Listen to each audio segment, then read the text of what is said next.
Guadalupe Correa, em, se arman pobladores de Guerrero para enfrentar al crimen organizado. Forma parte de una corriente que ya hemos visto de autodefensas, algunas promovidas incluso desde el gobierno federal, Claro. en el caso de Peña Nieto y Alfredo Castillo Cervantes en Ujú. Michoacán, pero también la existencia de otros organismos que en otros lados sí han podido defender el interés de las comunidades. ¿Qué opinas de este tema específico de pueblos armados en Guerrero para enfrentar al crimen organizado, Guadalupe? Me parece peligrosísimo. Siempre estos grupos de autodefensa nunca llegan a buen término. Y derivado del enrarecimiento y de la falta de control del territorio, de algunos territorios que tiene el gobierno mexicano, pues está muy complicado, ¿no? En la época de Enrique Peña Nieto y Alfredo Castillo fue algo promovido desde el Estado mexicano, y hablo del Estado porque estamos hablando, sí, del monopolio legítimo de la violencia. Se lo ceden a los grupos de autodefensa para no manchar una imagen, ¿no? Y se pensaba hacer esto más, extenderlo a otros lugares, no quisieron dar las armas para consolidar el plan que se tenía, ¿no? Que avancen las autodefensas, que lo hagan los ciudadanos y luego pacificar los militares. Pero pues esto no se cumplió, bueno, terminó en algunos arrestos y bueno, también la cuestión de autodefensas vinculada al crimen organizado. Al final salieron los Viagras, ¿no? De todo este proceso, muchos de estos miembros terminaron armados y terminaron vinculados al crimen organizado. Eso ha pasado también en Tamaulipas. El tema de las autodefensas se tiene que controlar, pero eso sí, la idea es que no hay capacidad del Estado mexicano para hacer sus funciones, que el monopolio legítimo de la violencia no está concentrado en un solo actor. Más bien, no hay monopolio legítimo de la violencia.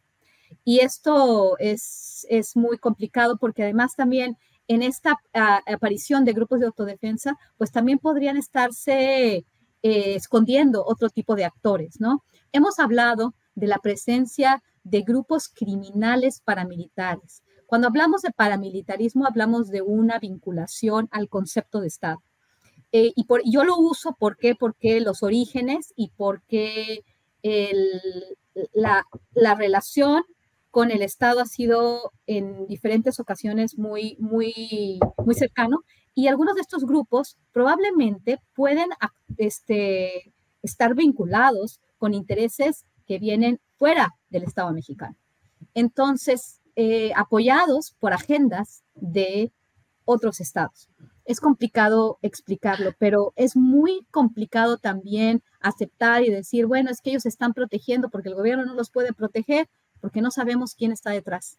Y es muy peligroso que estemos viendo esto, igual con la narrativa de los Estados Unidos, para tener una intervención y seguir poniendo el dedo en la llaga en el tema de la violencia en México, del asesinato a periodistas, para establecer todavía más control y presionar para seguir militarizando, para seguir con las mismas prácticas que lo único que han generado es una espiral de violencia.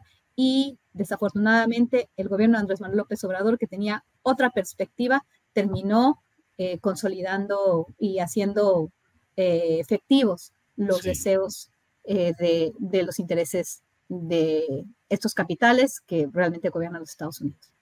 Guadalupe, gracias. Víctor Ronquillo, ¿qué opinas sobre este tema del surgimiento de otro grupo de autodefensa o de pueblo armado en Guerrero? Ya ha habido otros, pero ¿qué opinas de ello y del tema en general de los autodefensas y el papel del Estado frente al combate a las expresiones criminales que motivan a estos grupos a generar opciones de autodefensa? Víctor. Bueno, lo primero es que habría que tomar en cuenta el contexto en el que surgen estos grupos, ¿no? Hacer una diferencia fundamental y muy importante entre lo que es los grupos de autodefensa de Michoacán y lo que fueron, en su mejor momento, las policías comunitarias en Guerrero. Eso me parece muy importante deslindarlo, ¿no? Yo tuve ocasión de estar cerca, de trabajar, de hacer varios reportajes con la policía comunitaria en Guerrero, San Luis Acatlán, hacer varios recorridos con ellos en sus inicios. Y yo recuerdo mucho esta frase, ¿no? Solo el pueblo defiende al pueblo.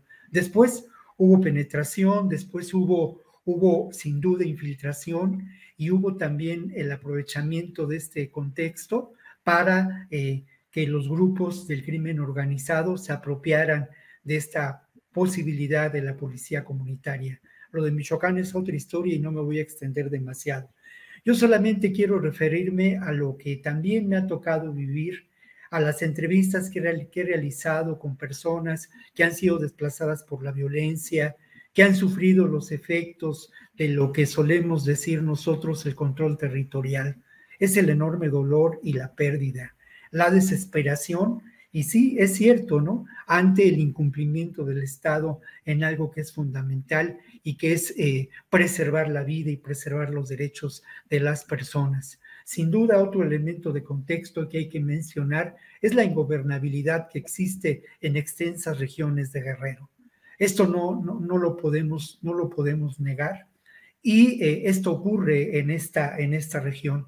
Llama la atención en la crónica del compañero de la jornada de la conformación de este grupo, el principio, lo que menciona del armamento precario de los jóvenes, de las personas mayores que integran este grupo.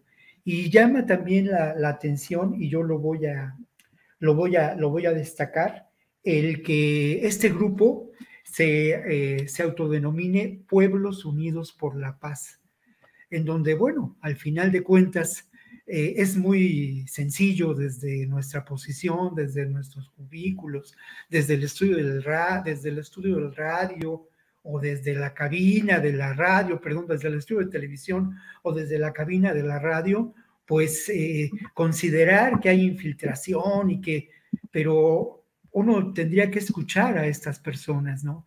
Tendría que acercarse a ellos y entender la desesperación y la urgencia de buscar preservar la seguridad. Otra vez, son grupos que tienen una clara presencia en la zona, grupos que sí, por su armamento, por su organización, podemos considerar paramilitares, que generan este desplazamiento, la familia michoacana. Yo quiero referirme también a las declaraciones de algunos de los participantes en esta reunión celebrada ni más ni menos que el 2 de octubre allá en la región de la Sierra Madre del Sur en Guerrero. Ellos hablaban de que además de preservar la seguridad de sus familias, querían preservar lo que nosotros consideramos los recursos naturales, los ríos, las minas y los bosques, ¿no? Que este reclamo por preservar esos recursos es un reclamo de muchos años por parte de las organizaciones campesinas en el estado de Guerrero. Por último, otro dato de contexto, es Guerrero, es Guerrero. Claro. Guerrero, donde desde hace décadas pues ha habido una insurgencia muy importante precisamente por parte de los grupos campesinos. Bien, gracias, Víctor. Ricardo Ravelo, ¿qué opinas sobre este tema de autodefensas, Guerrero y en general lo que implican este tipo de organizaciones? Ricardo. Sí, mira, es desde mi punto de vista una expresión de hartazgo, de que el hecho de que estas, digamos, 66 comunidades de dos poblaciones con alta violencia, como es San Miguel Totolapan y Eliodoro Castillo, pues se levanten, tomen las armas y decidan enfrentar a la criminalidad, algo que sin duda pues el gobierno no está haciendo bien o prácticamente no está haciendo nada para poder devolverle la tranquilidad a esa entidad. Esta situación de hoy en Guerrero pues lleva muchos años, muchísimos, diría yo que quizá unos 20, por citar un año, un tramo de tiempo, en crisis, ¿no? En crisis severa, desplazamiento, asesinatos, el reino de los caciques fue una etapa muy, digamos, malsana para esa entidad, y posteriormente pues se convirtió Guerrero en un ejemplo de cómo se multiplicaron las organizaciones criminales con un componente verdaderamente peligrosísimo, ¿no? Que es esta ligazón de grupos criminales con autoridades municipales, regidores, síndicos, tesoreros, alcaldes, la mayoría de ellos pues con algunas líneas de parentesco que se empezaron a organizar para llevar a cabo secuestros, levantones, cobro de piso.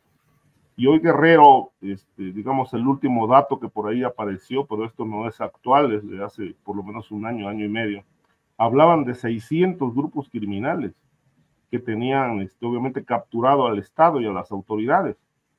De tal manera que, bueno, pues con un alto nivel de control criminal, porque ahí el crimen organizado, como en muchos otros puntos del país, no son los grupos criminales tradicionales que infiltran a la autoridad. Esto ya se acabó hace muchos años. Ahora ellos son los que gobiernan los municipios y obviamente tienen el brazo armado, que es la policía, cuyos comandantes también figuran como jefes de plaza o bien como sicarios. Este fenómeno ha ido evolucionando y obviamente gobiernos van, gobiernos vienen y la situación empeora porque son los propios gobernantes los que se consideran el corazón, el núcleo del problema, porque son criminales los que han llegado al poder. Nada más hay que recordar la etapa de Félix Salgado Macedonio en Acapulco, cómo le abrió la puerta pues a y al grupo Beltrán Leiva para que operaran desde Acapulco, y obviamente todo esto se tradujo en millonarias ganancias para el actual para el actual senador de la República. De tal manera que, bueno, esta situación gravísima de Guerrero, no veo que vaya a resolverse con un levantamiento de 66 de habitantes, de 66 poblaciones. ¿Cómo pueden correr la suerte de las mismas autodefensas que surgieron en Michoacán, que fueron cooptadas por el crimen organizado? Si realmente este movimiento del pueblo, este movimiento social tiene éxito, pues estaríamos hablando de algo sin precedentes y que sentaría un precedente importantísimo, ¿no? Sería verdaderamente una gran revolución, que es lo que hace falta no solamente en Guerrero, sino en todo el país.